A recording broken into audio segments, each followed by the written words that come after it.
Como os irmãos já sabem, e como é de costume, nós estamos estudando a Bíblia de forma panorâmica. Hoje nós chegamos no livro de Colossenses, uma carta.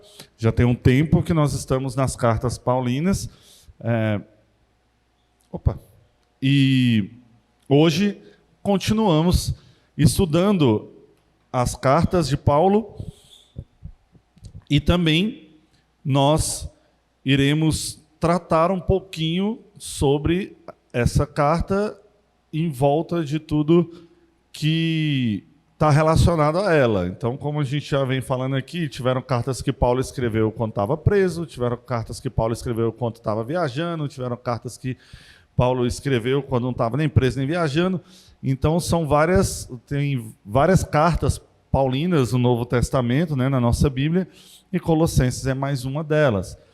Vamos abrir? Vamos já começar lendo. Nós vamos ler do versículo 1 ao versículo 12. A gente acabou de ler do versículo 13 ao versículo 23. E agora nós vamos ler o comecinho da carta aos Colossenses. Vamos ler de forma alternada. Eu vou ler o versículo ímpar e os irmãos os versículos pares. Paulo, apóstolo de Cristo Jesus, por vontade de Deus, e o irmão Timóteo.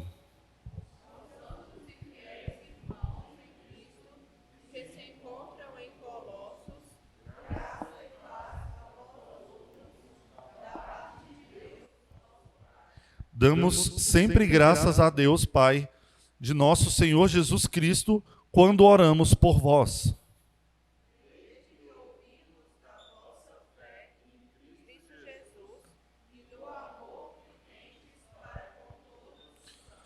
Por causa da esperança que vos está preservada nos céus, da qual antes ouvistes pela palavra da verdade do Evangelho.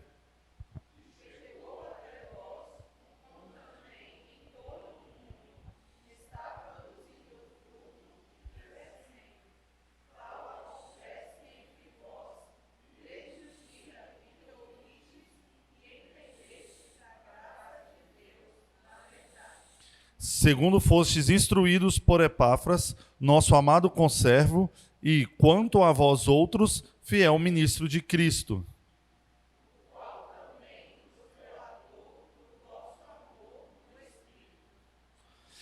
Por essa razão, também nós, desde o dia em que o ouvimos, não cessamos de orar por vós e de pedir que transbordeis de pleno conhecimento da sua vontade, em toda a sabedoria e entendimento espiritual.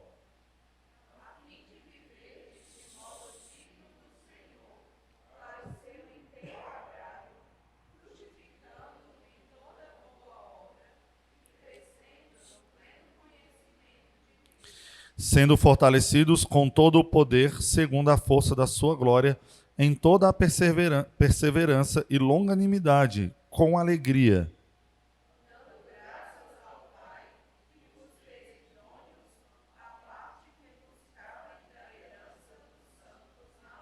Amém.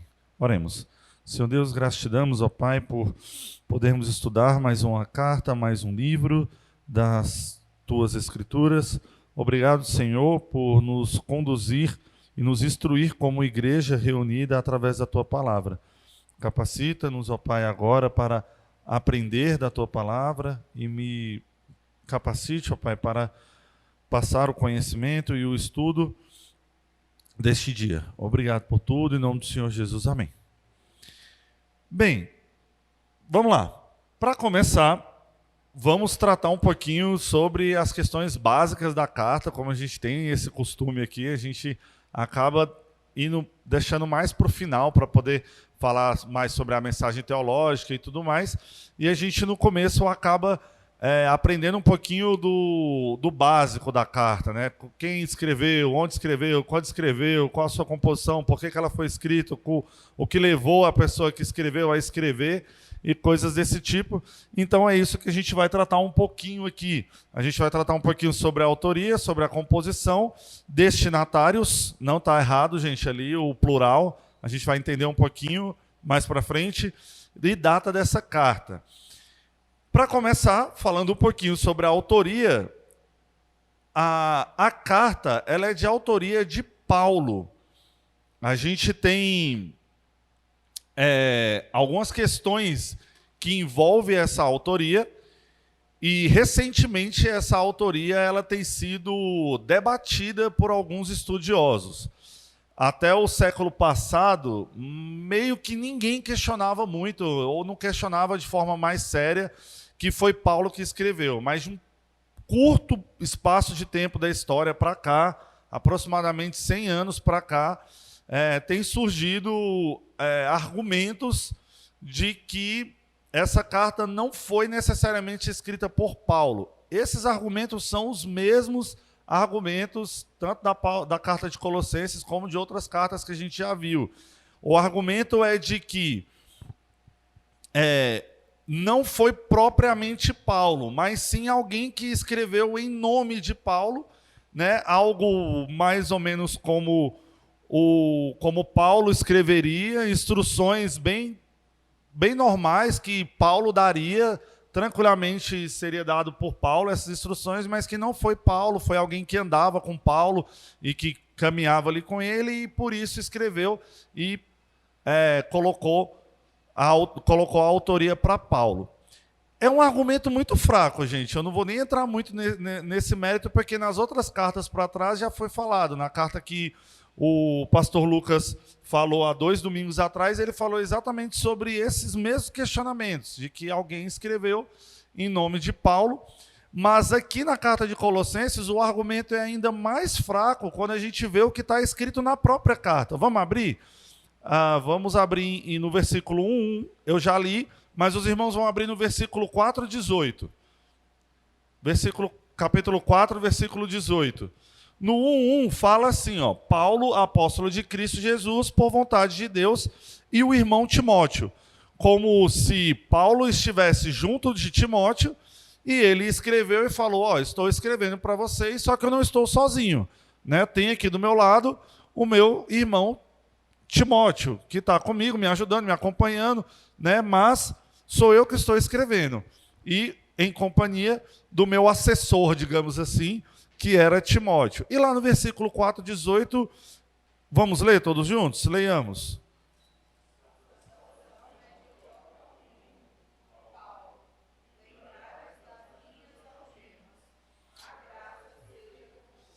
Está dizendo aí que é de próprio punho. Aí um dos argumentos é de que só esse versículo que Paulo escreveu.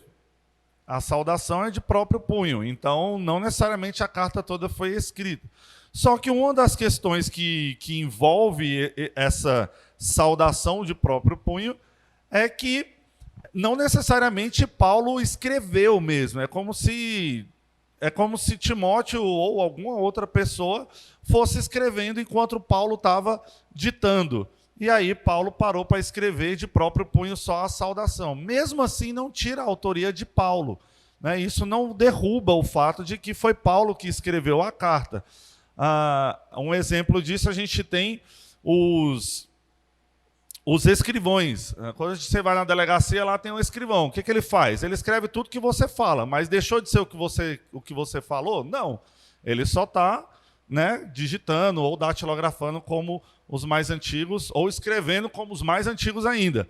Então, isso não derruba a autoria de Paulo, muito pelo contrário, dá mais uma ênfase de que a carta ela é de Paulo, e o próprio Paulo fez questão de escrever com a mão dele, pelo menos o último versículo.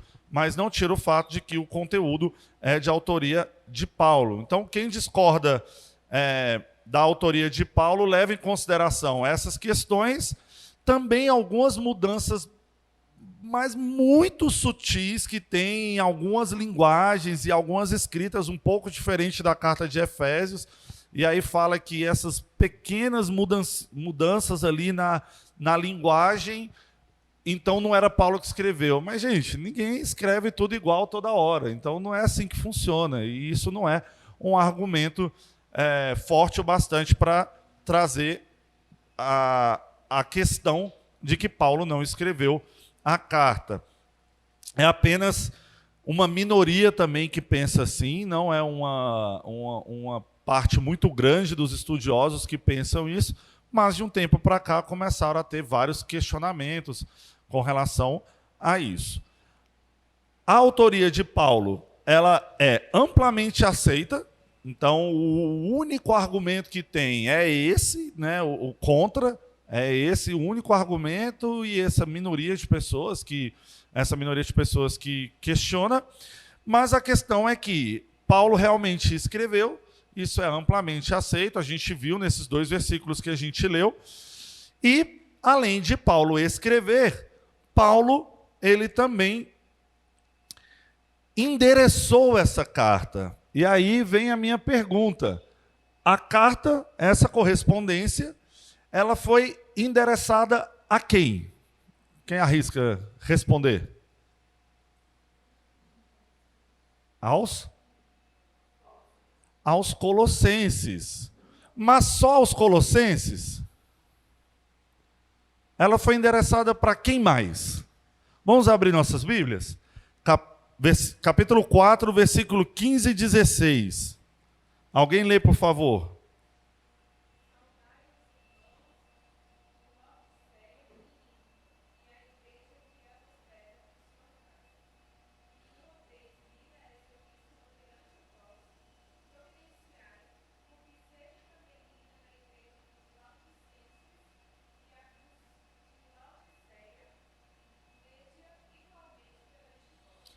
Então, vou perguntar de novo. Para quem essa carta foi escrita? Para os colossenses e os laodicenses. E isso é muito importante. Mais para frente a gente vai tratar um pouquinho mais sobre essa questão. Mas essa carta, ela tinha como destino não só a igreja em Colossos, mas o destino dela é abrangente. Ela deveria ser lida primeiramente na igreja em Colossos, porém haviam instruções claras para qualquer igreja, tanto a de Colossos, como a igreja de Laodiceia, como qualquer outra igreja, como a nossa, ele vem, e essa carta instrui a todas as igrejas, justamente porque Paulo ele conhecia o conteúdo que tinha nas cartas que ele mesmo escrevia. E ele sabia que essa carta posteriormente poderia ser lida em Laodiceia, porque seria de bom uso para Laodiceia o conteúdo que havia nessa carta. Então ele informa que, após lida em Colossos, ela deveria seguir caminho para Laodiceia. E também informa uma coisa a mais, que outra carta deveria ser lida em Colossos, uma carta enviada à igreja de Laodiceia. Era uma troca de correspondências. Então ele escreve 2 cartas, na verdade ele escreveu muito mais de 2 cartas, né, como a gente sabe, mas ele escreveu 2 cartas, mandou uma para Laodiceia, uma para Colossos e falou, depois vocês troquem essas cartas, porque as instruções contidas nessas cartas servem para as 2 igrejas. Isso é muito fácil de entender como funciona, gente. Alguém que já participou de um negócio chamado Clube do Livro? Lá na minha escola existia o Clube do Livro, quando eu era adolescente. Era mais ou menos assim. Para o vestibular, a gente tinha que ler, acho que uns 6 ou 7 livros, no 2º grau inteiro. Eram conteúdos que iam cair no vestibular.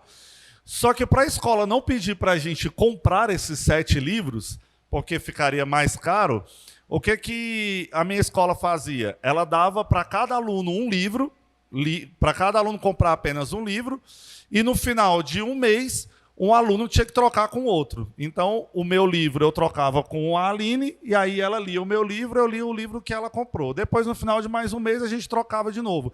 E as instruções contidas naqueles livros ali, que não eram bem instruções, eram conteúdos, né, que iam servir para o vestibular, todos os alunos daquela sala tinham acesso, mesmo todos os alunos não tendo, né, todos os livros. E é mais ou menos isso que funciona quando a gente pega essas cartas.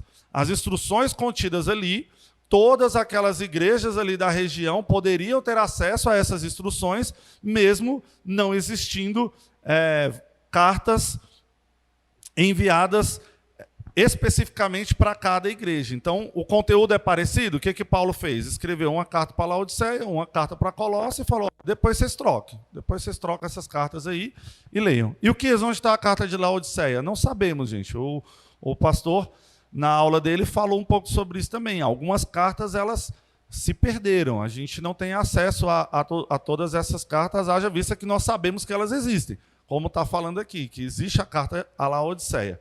E é mais ou menos assim que funcionam. Essas instruções, elas eram dadas a toda a região. E Laodiceia era muito próxima de Colossos. Então, é muito possível que as instruções serviriam para as duas regiões, para as duas igrejas da região, haja vista que o conteúdo é muito parecido. E onde Paulo estava quando ele escreveu essa carta? Na aula passada a gente viu um pouquinho sobre isso com o presbítero Rafael. O Paulo ele estava preso. Vamos lá, versículo 3, versículo 10 e versículo 18 do capítulo 4. Quem abrir, lê, por favor. 3, 10 e 18.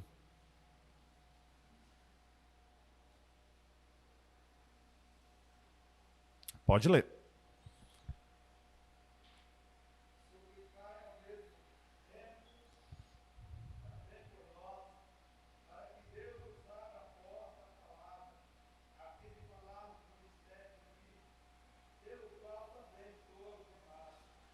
Versículo 10.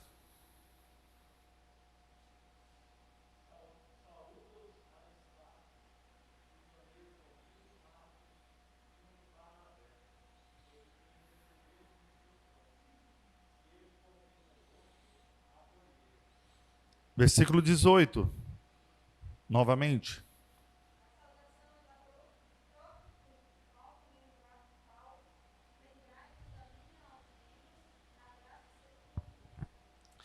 Se a gente recordar na aula passada dada pelo presbítero Rafael, ele falou que o que Paulo fez quando ele foi preso? Ele reivindicou a sua cidadania romana. E quando ele fez isso, ele conseguiu uma prisão domiciliar em Roma. E isso dava a ele um tratamento um pouco melhor e dava a ele algumas liberdades enquanto preso. Então, quando ele escreveu essas cartas, ele estava preso. E isso ele só teve condições de fazer porque ele estava em prisão domiciliar. Ele escreve várias cartas, ele entrega sempre a pessoas de confiança, e assim essas cartas acabaram chegando aos seus destinos. E esse é o caso da carta aos Colossenses. Paulo ele cita várias vezes que ele ainda está preso. Na própria carta ele vai citando: as minhas algemas, estou preso, fulano também está preso aqui comigo. Então ele vai citando essas questões das algemas dele, e isso traz para a gente a maior evidência de quando foi que essa carta foi escrita, porque a gente não tem muitas evidências de quando ela foi escrita, só que essa evidência ela é muito forte. Se a gente pegar a evidência de que Paulo estava preso em Roma, a gente pode tranquilamente datar a carta sendo por volta de 60 e poucos ali depois de Cristo, que foi quando Paulo esteve preso lá em Roma. E esta carta ela foi escrita a uma das igrejas primitivas, né? Ela traz um apanhado muito bem organizado e ensinos diretamente ligados às necessidades daquela igreja ou daquelas igrejas, como a gente viu que a própria carta instrui. Então, com relação à estrutura da carta, a gente vai ver que existem algumas divisões fáceis da gente tratar, até porque ela é muito pequenininha, né? Uma carta aqui na nossa Bíblia, ela tem 4 capítulos, e ela, na minha aqui mesmo, dá 3 páginas e meia.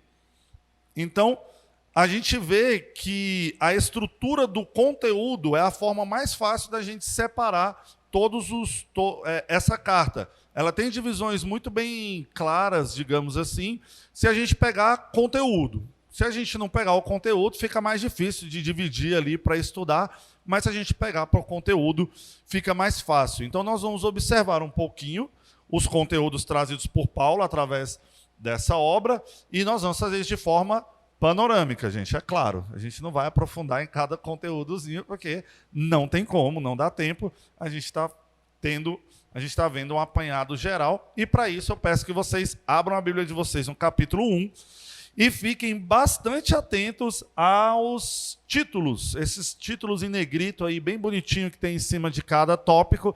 Vocês vão ver que esses títulos eles nos ajudam a entender por que dá para fazer algumas divisões nessa carta aos Colossenses. Então vamos lá. Primeiro pedaço, nós temos aqui um costume de Paulo em suas cartas. Ele faz uma saudação e nessa carta, logo após a saudação, ele dá ações de graças pela fé e pelo amor dos cristãos de Colossos. Então esse primeiro pedacinho ali é basicamente uma saudação, ele conversando ali diretamente, de forma bem pessoal, com os irmãos de Colossos. Logo depois disso, Paulo começa uma sessão bem bonita, que a gente acabou de ler no começo da nossa escola dominical, onde ele vai falar sobre a grandeza de Cristo. Ele apresenta uma verdade importante para nós. E essa verdade ela pode ser dividida em 3 partes. Primeiro, ele apresenta que Jesus é a imagem do Deus invisível. Ele apresenta que Jesus ele está ativo na criação de todas as coisas. E ele faz isso de forma muito direta. Então ele traz a verdade de que Cristo é a imagem do Deus invisível. Outra verdade que a gente encontra nesse trecho é de que é a imagem de que... Perdi aqui minhas anotações. Voltou. A gente vê aqui também que no comecinho do livro, além de Cristo fazer parte de todas as coisas foram feitas para Cristo. Então, não somente Cristo estava na criação de todas as coisas, como todas as coisas foram feitas para Cristo. E que Ele é o cabeça da igreja. E a gente vai ver essa verdade de forma bem clara, exposta aqui, assim como a verdade de que Cristo estava ativo na criação. Então, ele é a imagem do Deus invisível, ele criou todas as coisas e todas as coisas foram criadas para ele. E isso a gente vê nesse segundo pedaço do livro, nessa segunda divisão. Depois, seguindo do versículo 21 do capítulo 1 até o versículo 5 do capítulo 2, nós temos a obra reconciliadora. Paulo, ele passa a tratar sobre a questão da obra reconciliadora de Cristo, e nesse trecho ele vai expor seus próprios sofrimentos enquanto batalha para Cristo e de sua luta em favor dos crentes, e ele vai tratar um pouquinho das questões que ele estava vivendo. Seguindo, Paulo ele vai exortar, Paulo ele vai exortar os crentes de Colossos a viverem em Cristo. E Paulo vai adverti-los contra serem escravos de filosofias vãs e filosofias enganosas. E aí aqui começa a parte mais direta de Paulo com relação aos problemas que estavam acontecendo lá na cidade de Colossos. E ele segue, volta a tratar sobre a grandeza de Cristo, né, em quem habita toda a plenitude da divindade, e ele recorda a salvação que Cristo operou. Seguindo mais um pouquinho, ele vai lembrar que todos foram ressuscitados em Cristo, que aqueles irmãos eles foram ressuscitados em Cristo e devem viver à altura desse fato grandioso, e a partir disso ele explica o que eles devem evitar e o que eles devem fazer. Então ele começa uma sessão de instrução do que aqueles crentes deveriam fazer e também instruções do que aqueles crentes não deveriam fazer. E aí a gente começa a ver de forma um pouco mais clara as motivações de Paulo com relação à escrita dessa carta, o porquê que essa carta precisou ser escrita, quais os conteúdos, esses conteúdos vão nos mostrar o porquê que essa carta foi escrita. Ele dá orientações aos crentes sobre como eles devem basicamente viver em seus lares cristãos. Essa é a base de toda a instrução que ele dá para essa igreja. E ele vai fazer isso falando de vários aspectos. Aspectos dos lares cristãos, o aspecto das esposas, dos maridos, dos filhos, dos pais, dos escravos, dos senhores, e depois ele conclui todas essas instruções, ele conclui essa sessão insistindo para que eles orem e insistindo para que eles sejam sábios em seus comportamentos agora fora de casa. Ele instrui a igreja como os lares dos cristãos devem ser e, por fim, ele fala: agora vocês vão viver de forma correta, não só dentro da casa de vocês, mas fora da casa de vocês.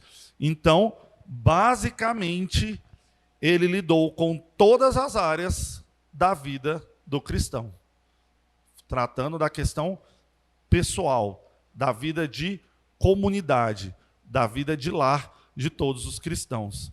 E aí ele segue para a conclusão, onde a carta finaliza com uma saudação aos cristãos de Colossos por parte de vários companheiros de Paulo, várias pessoas ali saudando e falando com os irmãos de Colossos, e algumas instruções, como a gente já falou, para que a carta seguisse caminho para a igreja de Laodiceia. E agora que a gente aprendeu, gente, o basicão dessa carta, nós vamos entender um pouco sobre a pergunta básica com relação ao estudo da carta como um todo. Por que mesmo que Paulo escreveu essa carta? O que estava acontecendo? Com o que a gente aprendeu até aqui, parte da resposta a gente já tem, né? A igreja precisava ter algumas instruções ali com relação a vários aspectos. Mas Paulo, ele trata de algumas situações ocorridas ali na igreja, e o porquê dele escrever essa carta está vinculado também à ocasião em que Paulo escreveu essa carta. E o conteúdo está vinculado também à sua mensagem teológica. A carta ela traz uma mensagem teológica relativamente clara, a gente vai observar isso até o fim do estudo. E essa mensagem ela fala que nós, como igreja, até o dia de hoje, né, essa carta fala a nós e vai continuar falando até Jesus voltar. Essa carta ela tem instruções claras de como que nós devemos agir e o que nós devemos fazer. E qual era a ocasião? Qual era o contexto? Bem, vamos lá. Aparentemente, Epáfras foi o pregador que levou o evangelho àquela cidade. Vamos ler?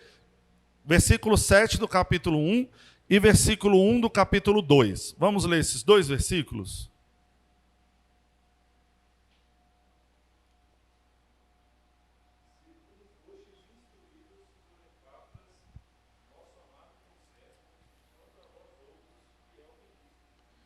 Então, no versículo 7 do capítulo 1, está falando que, segundo vos instruiu, que eles foram instruídos por Epáfras, que era um conservo. E aí nós vamos ver um pouquinho para frente sobre essa questão. Capítulo 2, versículo 1.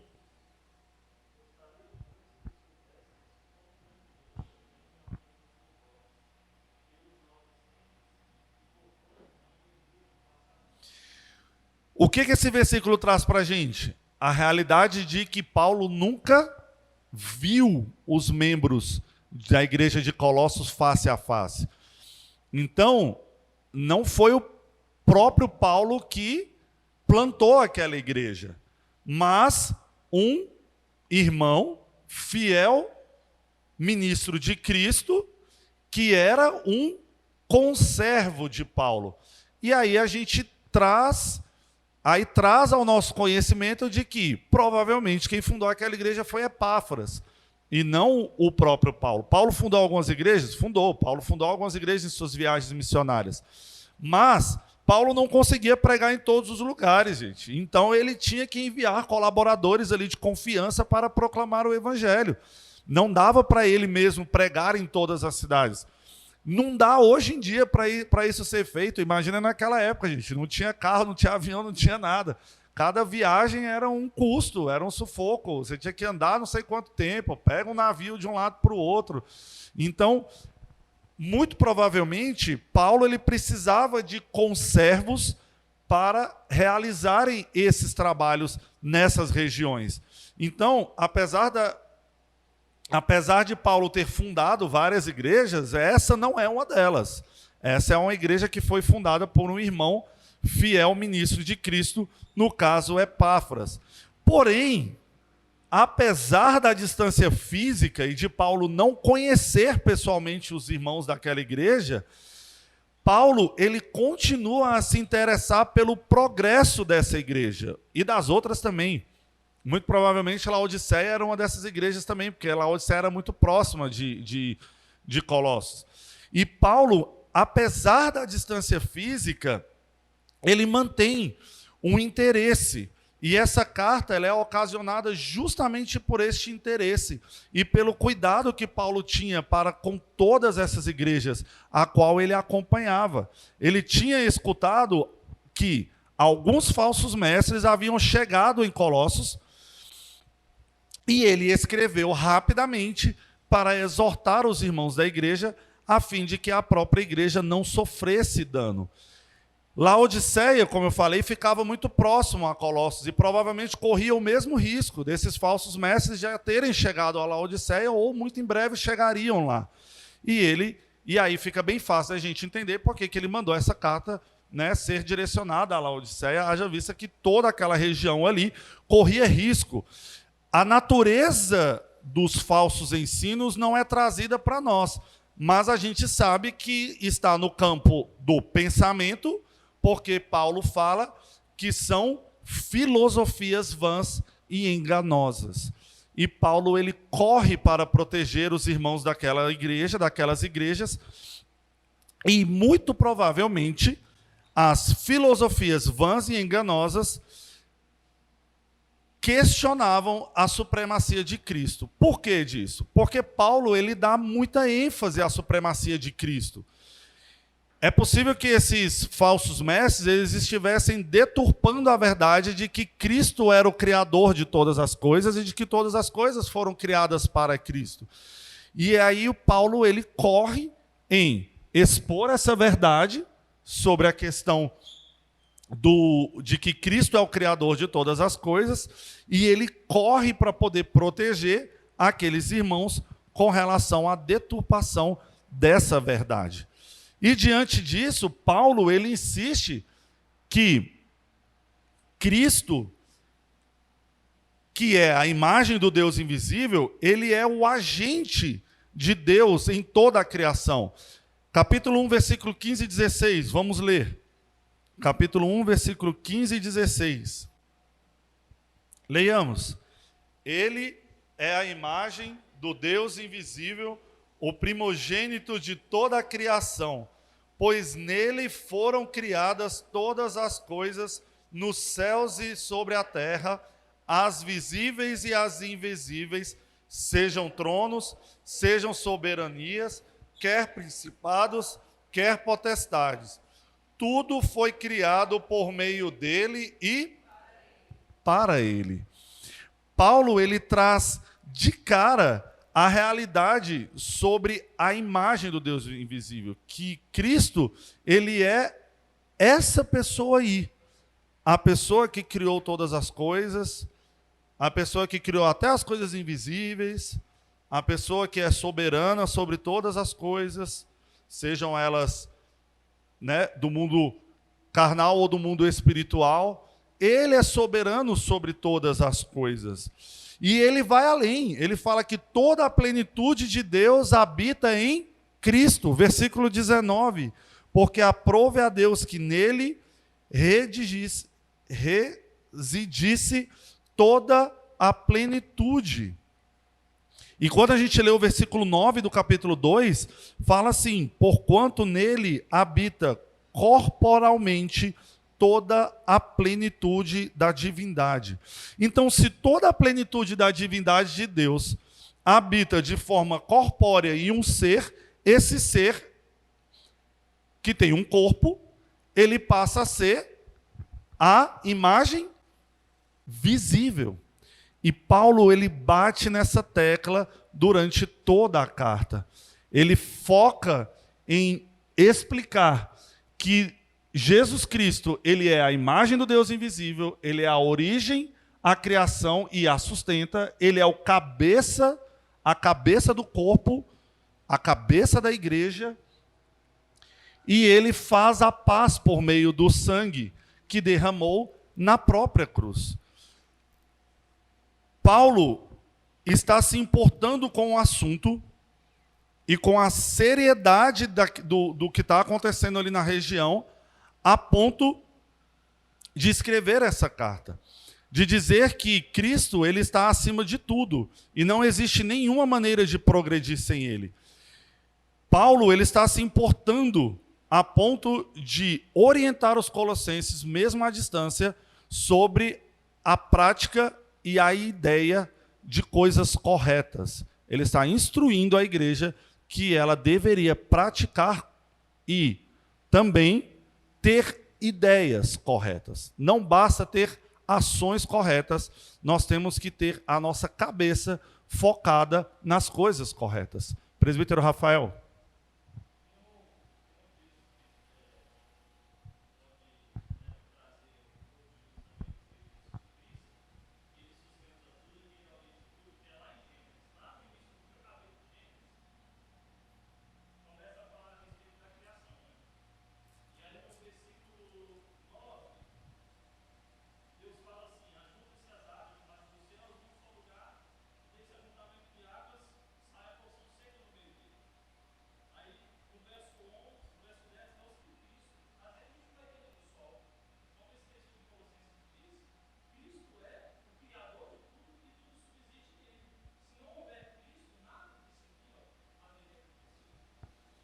É a questão de entendermos exatamente sobre a criação. O que o presbítero Rafael leu ali traz, assim, muito provavelmente eram cartas curtas e rápidas, né? Mas a instrução ela gira em torno disso, de que todas as coisas foram criadas através de Cristo. Quando a gente pega o versículo que fala, no princípio era o verbo, e o verbo era Deus, e o verbo estava com Deus. O verbo é Cristo, é a ação. Através dele todas as coisas se fez. Nem o presbítero Rafael falou, a ordem da criação não é a ordem que a gente está acostumado. A gente precisa de luz do sol para a planta florescer. Não, a vida existe em Cristo. Não depende do sol. Na criação isso já é provado, né? E é esse tipo de prova que Paulo está trazendo aqui para os irmãos de Colossos. Mas por que Paulo está trazendo isso de forma tão clara? Porque a igreja já estava tendo problema? A igreja de Colossos e de Laodiceia já estavam tendo um problema? Tem alguma evidência nos textos que a gente leu aqui de que a igreja já estava em maus bocados, já estava tendo problema? Lembra lá dos estudos de Coríntios? Lá em Coríntios tem um texto que a gente leu que diz que já tinha filho tendo relacionamento com a esposa do pai, não sei o quê, uma confusão dentro da igreja, traz para a gente uma série de problemas que a igreja já estava passando. Aqui nos textos que a gente leu até agora, a gente já leu várias partes da carta, a gente viu Paulo falando assim, vocês já estão com esse e esse problema, por que vocês estão fazendo isso? Se arrependam. Tem algum problema acontecendo na igreja de Colossos? Algum grande problema já acontecendo? Não, não tem. E nem na igreja de Laodiceia. Eram igrejas boas, igrejas fiéis. Olha só o versículo 2. Aos santos e fiéis irmãos em Cristo que se encontram em Colossos. Não tinha problema, digamos, problemas claros. Problema toda igreja tem, gente. Não existe isso. Mas assim, não estava já tendo um furdúncio ali naquela igreja. Não estava tendo tantos problemas naquela igreja ao ponto de Paulo, lá da cidade dele, já ficar sabendo que a igreja estava metida com um problema X, Y ou Z. Mas mesmo assim, Paulo escreve falando sobre tudo isso. Por que Paulo faz isso? Isso é muito simples, gente. A atitude de Paulo, ela dá uma excelente instrução aos líderes das igrejas. A instrução de que líderes preguem sobre tudo, e protejam a sua comunidade. Nós não esperamos um problema acontecer para a gente começar a tratar aquele problema. A gente tem que tratar sobre tudo. Uma forma boa de fazer isso, gente, é a pregação sequencial. A gente tem essa prática aqui na igreja. Porque na pregação sequencial você não tem como fugir. Uma hora tu vai chegar naquele assunto e vai tratar sobre todos os assuntos. Não tem como pular. Um dos maiores e melhores exemplos que essa carta nos dá é de que os líderes, eles precisam tocar em todos os assuntos. Precisam exortar a igreja e conduzir a igreja para evitar que a igreja se complique com certos problemas. Os líderes não podem deixar para tratar certos assuntos só quando a igreja estiver diretamente relacionada àqueles assuntos ou àqueles problemas. Não, não é assim que funciona. Devemos tratar dos assuntos e deixar vivo na memória dos irmãos o que deve e o que não deve ser feito, que é o que a carta aos Colossenses faz. O que Paulo fala? Chegaram falsos mestres lá na cidade de Colossos, Paulo. Eles estão ensinando que Cristo não é isso tudo aí que vocês estão falando, não. Não foi em Cristo que todas as coisas foram feitas, não.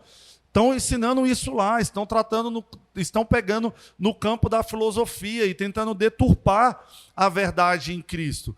E Paulo, mais que depressa, corre a instruir os seus irmãos da igreja de que não caiam nessa conversa. Porque no mundo, os ensinos falsos existem, eles estão aí.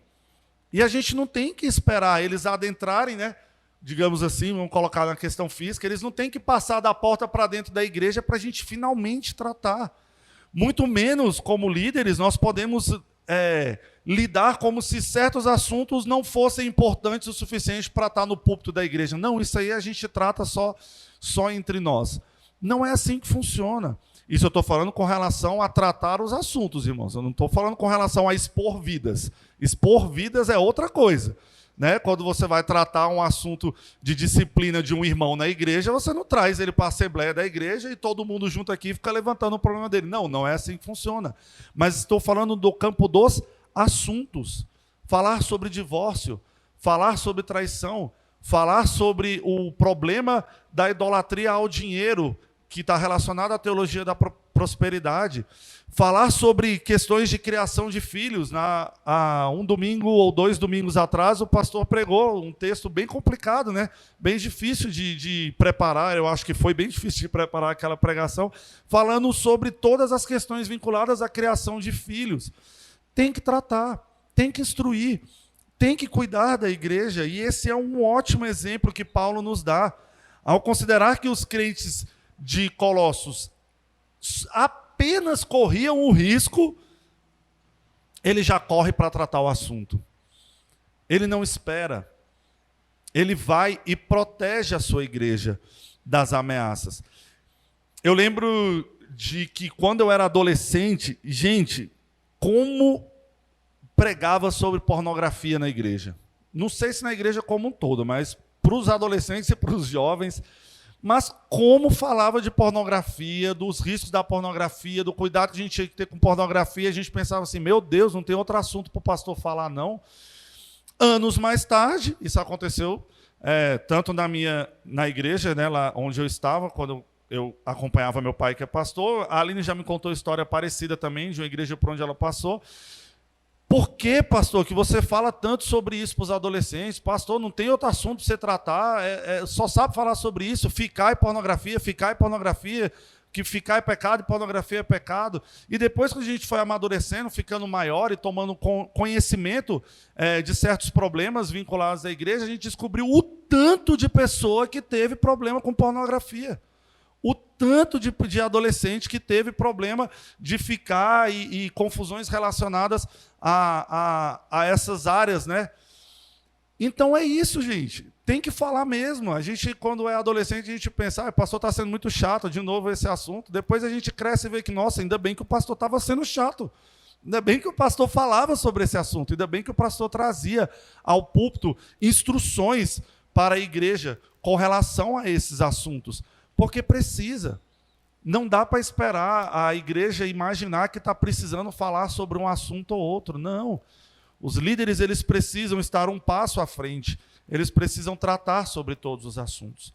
E concluindo um pouquinho, resumindo um pouquinho essa carta, digamos assim, é uma carta pequena, né, gente? Resumir ela não é tão difícil assim. Mas o resumo dos ensinos da carta gira em torno de que, ponto número 1, os falsos mestres, eles estavam colocando uma barreira entre Deus e o seu povo. Eles estavam atrapalhando os cristãos. E em face disso, em face desses ensinos falsos, Paulo, ele ressalta a supremacia de Cristo. E como que ele faz isso? Trazendo algumas afirmações. Boa parte delas a gente já viu. Ele traz a afirmação de que Cristo, ele é a imagem do Deus invisível, a gente já falou, não vamos entrar nisso de novo, daqui a pouco a gente vai cantar sobre isso, de que ele deu origem à criação e, acima de tudo, ele sustenta essa criação, de que ele está acima de toda a criação e ele a sustenta, de que ele é o cabeça da igreja, como a gente já tratou também, e de que ele faz a paz por meio do sangue que ele derramou na cruz. Essa combinação é a combinação da grandeza de Cristo, né, com sua obra salvífica em favor dos crentes. E isso permeia toda essa carta, toda essa epístola, a gente vê esses assuntos sendo tratados. Ela torna sem sentido qualquer afirmação de que outros poderes levam a pessoa de Deus, e isso a carta também traz, ou práticas meritórias, ele joga por terra de que práticas meritórias dão às pessoas a condição de chegar a Deus e alcançar a Deus. Não é assim que funciona. E ele traz também um fechamento de que Cristo reconciliou os crentes.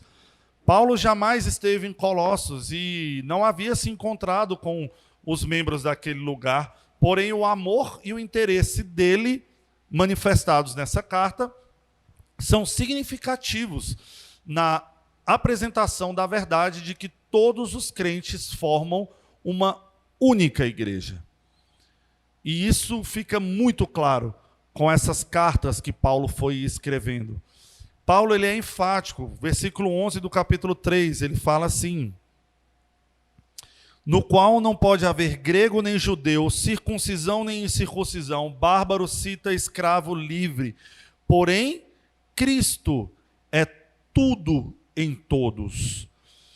E ele é enfático em tratar a questão de que a igreja, ela é uma só. Na igreja presbiteriana a gente tem algumas vantagens. A gente já sente que a gente não é uma igreja só, né? A gente tem o presbitério, depois tem o sínodo, né? O presbitério reúne algumas igrejas da região. O sínodo reúne alguns presbitérios. O Supremo Concílio reúne tudo, o Brasil inteiro.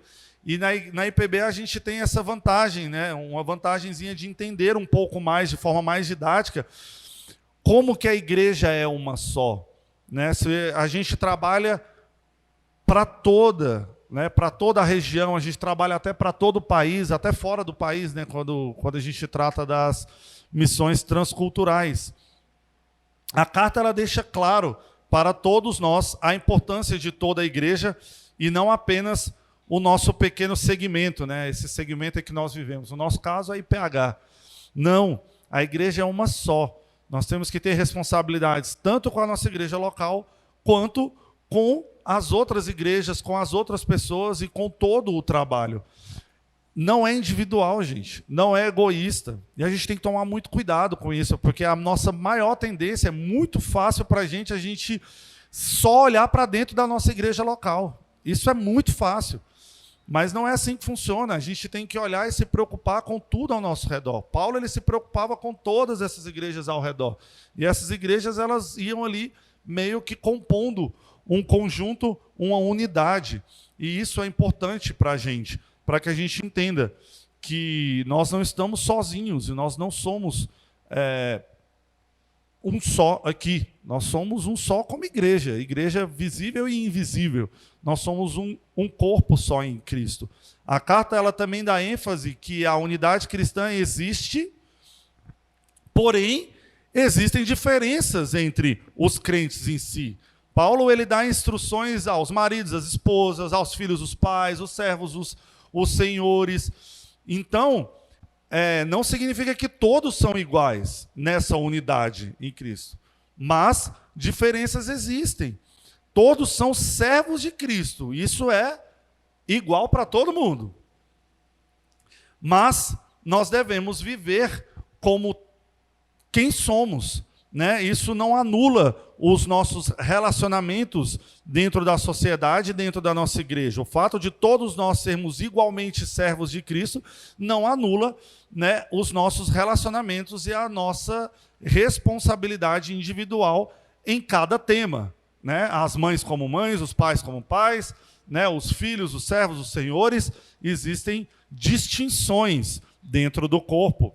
Né? Tanto que a própria Bíblia fala, né? Nós somos um corpo. Dentro do corpo do Ilquias tem dedo, tem mão, tem braço, tem perna, né? Tinha mais cabelo, hoje em dia não tem tanto, e vai seguindo.